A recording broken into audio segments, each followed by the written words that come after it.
नमस्कार, मैं प्रेम, आप देख रहे हैं एमके न्यूज इंडिया। बता दें कि बीते दिन जिस तरह से बिहार में आपराधिक मामले बढ़ रहे हैं और आरक्षण को लेकर पक्ष और विपक्ष दोनों हमलावर हैं और जो क्रेडिट का खेल जो चल रहा है, इसी बीच जो है तेजस्वी यादव जो है 1 सितंबर से धरने पर बैठने की आगाह कर चुके हैं। 1 सितंबर से जो है वो 9वीं अनुसूची में डालने के लिए आरक्षण को जो है दायरा जो बढ़ा था उसको जो है 9वीं अनुसूची में डालकर फिर से बिहार में लागू करने के लिए 1 सितंबर से धरने पर बैठने वाले हैं। इसी मुद्दे पर बात करने के लिए हमारे साथ आरजे प्रवक्ता एजाज जी हैं। एजाज जी, आप लोग फिर से रोड पर आने के लिए तैयार हो गए हैं जब तक ये 9वीं अनुसूची में डाला ना जाए, क्या मुद्दा होगा? देखिए, सबसे बड़ी बात यह है कि केंद्र और बिहार जो डबल इंजन की सरकार है, इसमें गरीबों, शोषितों, वंचितों, पिछड़ों, अति पिछड़ों, दलित, आदिवासियों के हक और अधिकार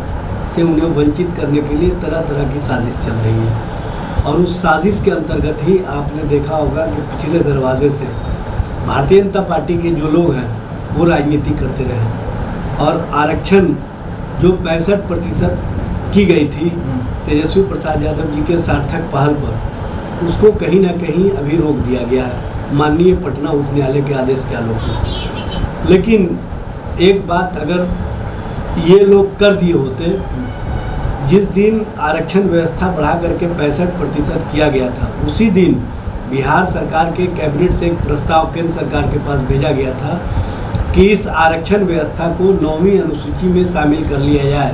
ताकि इसे कहीं चैलेंज नहीं किया जा सके। लेकिन भारतीय जनता पार्टी की मंशा ठीक नहीं थी और भारतीय जनता पार्टी और जनता दल यू ने मिल करके किस तरह से साजिश का शिकार महागठबंधन सरकार को बनाया, ये सब ने देखा। जब डबल इंजन की सरकार हो गई तो किस तरह से उस साजिश को आगे बढ़ाया गया और आज स्थिति ये है कि जो आरक्षण व्यवस्था बढ़ा करके 65% किया गया था वो रुक गया है और जो 49.5% पहले से आरक्षण व्यवस्था चला रहा था उस पर काम नहीं हो रहा। तो सरकार के स्तर से सारे नियुक्ति प्रक्रिया को इसी आरक्षण व्यवस्था के नाम पर शोषितों, वंचितों को हक और अधिकार से वंचित करने के लिए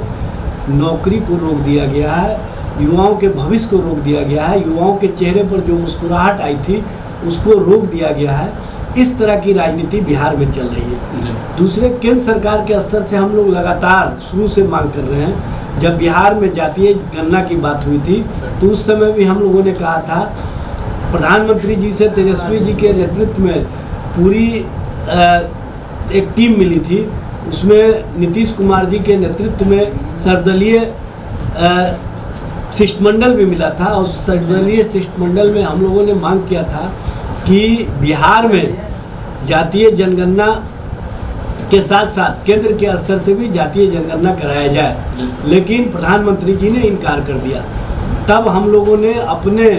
खर्च पर, महागठबंधन सरकार ने फैसला लिया कि बिहार में हम जातीय गणना कराएंगे और उसी के अंतर्गत हमने जातीय गणना करा करके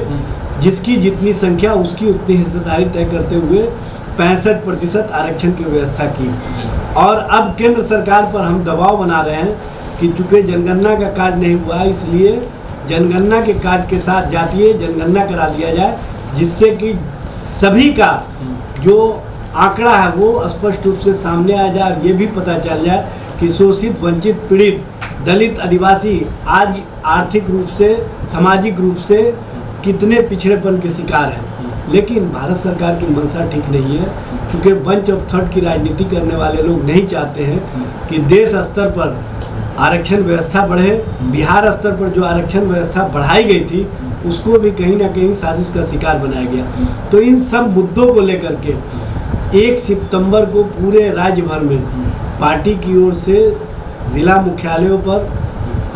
बाबा साहब भीमराव अंबेडकर के प्रतिमा स्थल, महात्मा गांधी के प्रतिमा स्थल, जननायक कर्पूरी ठाकुर के प्रतिमा स्थल, डॉक्टर राम मनोहर लोहिया, जेपी और अन्य महापुरुषों के प्रतिमा स्थल पर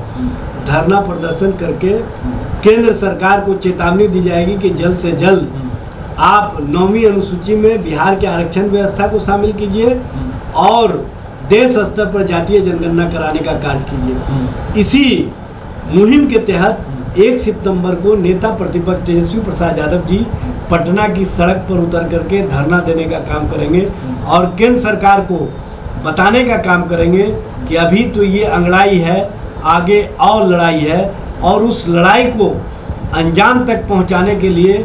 उस मुद्दे को अंजाम तक पहुंचाने के लिए कि देश स्तर पर जातीय जनगणना हो, बिहार में 65% आरक्षण व्यवस्था को 9वीं अनुसूची में शामिल किया जाए, इसके लिए हम लोग सदन से लेकर सड़क तक लड़ाई लड़ने का काम करेंगे। अब देश में चल रहा है कि जातीय जनगणना को लेकर जो इस तरह से माहौल बन गया है, सत्ता से लेकर गलियारा तक सारा जो है गर्मा गई है। कह रहे हैं कि अगर जातीय जनगणना अगर करवाना हो तो उन्हीं का पार्टी, जो विपक्ष में जो इनकी जो पार्टी है, कांग्रेस की जहाँ पार्टी है सत्ता में है, वो अपने ही राज्य में पहले करवा लें। पूरे देश के बारे में क्यों सोच रहे हैं? भाई, किसी राज्य में अब करवाने की आवश्यकता नहीं है। केंद्र सरकार घोषणा कर दे कि हम जातीय जनगणना कराने के लिए तैयार हैं, तो सभी राज्यों का भी हो जाएगा, सभी राज्यों के आंकड़े सामने आ जाएंगे। ये क्यों राजनीति के फेर में फंसाए हुए हैं सबको? राजनीति मत कीजिए, गरीबों के साथ अन्याय मत कीजिए, शोषितों वंचितों के अधिकार को रोकने का काम मत कीजिए नरेंद्र मोदी जी, नहीं तो आप समझ लीजिए कि स्थिति बहुत भयावह होने वाली है। चूँकि गरीब, शोषित, वंचित जग चुका है, और आपने देखा होगा कि जिस तरह से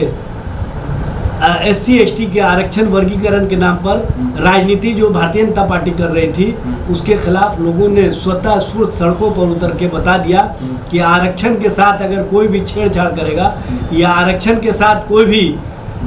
कहीं ना कहीं राजनीति करेगा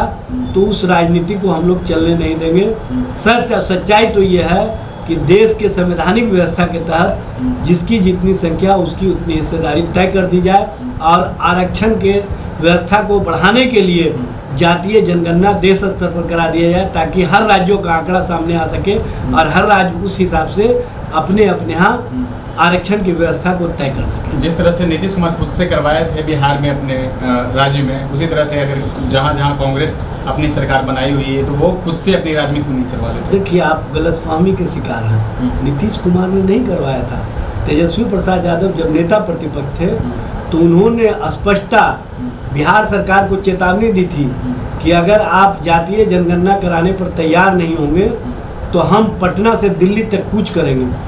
तब बाद में महागठबंधन के साथ जब नीतीश जी आए तो उस फैसले को हम लोगों ने अमल में लाने का काम किया, और तेजस्वी जी के पहल पर बिहार में जातीय जनगणना के कार्य हुए, ये सबको पता है। तो क्रेडिट यहाँ पे भी खेला होगा? कोई क्रेडिट का मामला नहीं है। मामला गरीबों के साथ न्याय का, गरीबों को हक और अधिकार देने का, और उसके प्रति हमारा संकल्प है, और हम उन संकल्पों से न पहले पीछे हटे हैं न आगे पीछे हटेंगे। हमारा संकल्प है कि किसी भी स्थिति या परिस्थिति में हम आरक्षण व्यवस्था को जो बढ़ाया गया है उसको 9वीं अनुसूची में शामिल करवाएंगे, और देश स्तर पर जातीय जनगणना करा करके आरक्षण व्यवस्था को बढ़ाने में